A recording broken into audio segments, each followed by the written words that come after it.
आज रुकुणा रथयात्रा पाई चलचंचल एकाम्र क्षेत्र समग्र भुवनेश्वर रे सृष्टि होइछि आध्यात्मिक माहौल। रथ दांडरे रुकुणा रथरे बसी माउसी मांको घर को जिबे प्रभु लिंगराज। तेबे श्री लिंगराजंको प्रतिनिधि भावे तीन ठाकुर चंद्रशेखर, चतुर्भुजा माँ दुर्गा एवं दलगोविंद रथारूढ़ होई भक्तंकु आज दर्शन देबे।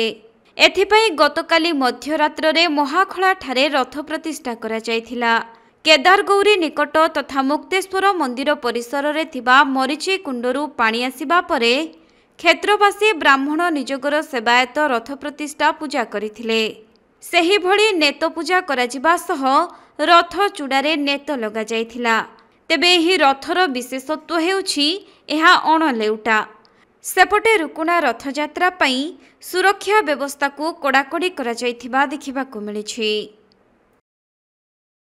आज पवित्र अशोकाष्टमी अवसर में महाप्रभुंकर जो रथयात्रा आज समग्र ओडिशा प्रदेश एवं जो विभिन्न गणमाध्यम दूरदर्शन माध्यम रे समग्र भारतवर्ष महाप्रभुंकर ये अमूल्य रथयात्रा को दर्शन करिवो।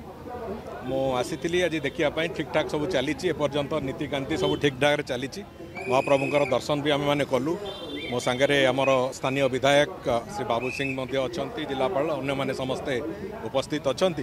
ये सामग्रिक भाव में जो पूरा सकाल नीतिकांति जहाँ हवा कथा ठीक ढंग से चलती। खूब कम समय भितर ठाकुरंकर विजय हबार प्रक्रिया आरंभ हम एवं रथयात्रा आज ठीक समय हम एवं श्रृंखलित भाव में हम से दृष्टिकोण जहाँ जहाँ व्यवस्था होती समस्त व्यवस्था सुचारू रूपे होती कि ना से बाबद भी आम तर्जमा कलु। एवं मते पूरा विश्वास अच्छी महाप्रभु करुणा रे तांको रथयात्रा संपूर्ण रूपे श्रृंखलित भाव में और सुचारू भाव में निश्चित भाव में पालित हो।